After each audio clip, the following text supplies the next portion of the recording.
Dinukot, ninakawan at iniwanan na lang ang isang babaeng magsusundo sana ng kanyang pamangkin sa eskwelahan. Ang biktima binyahe pa ng mga holdupper mula Pampanga hanggang Tarlac. Narito ang Frontline Report. Namumula ang buong mukha ng babaeng yan. Kulay pula na rin ang kanyang mga mata.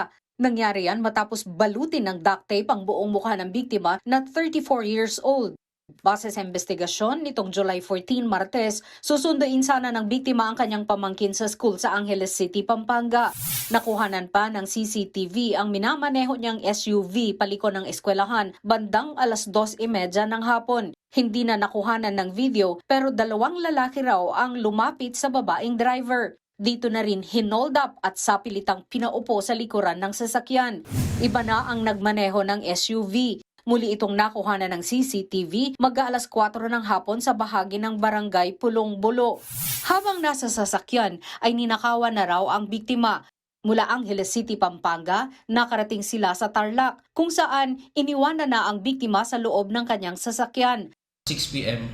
tumawag sa amin yung Tarlac City Police Station na mayroong nag-report doon na dinukot umano siya sa isang school dito. Tagpuan siya doon sa Paniki, Tarlac. And then pinuntahan namin, in-assist namin.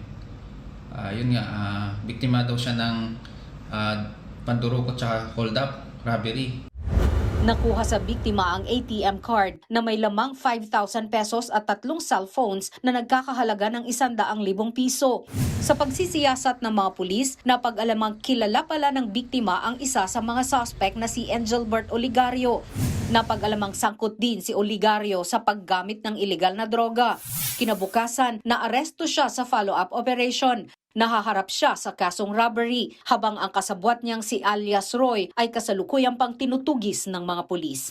Nagbabalita mula sa Frontline, Margie Bentulan, News 5.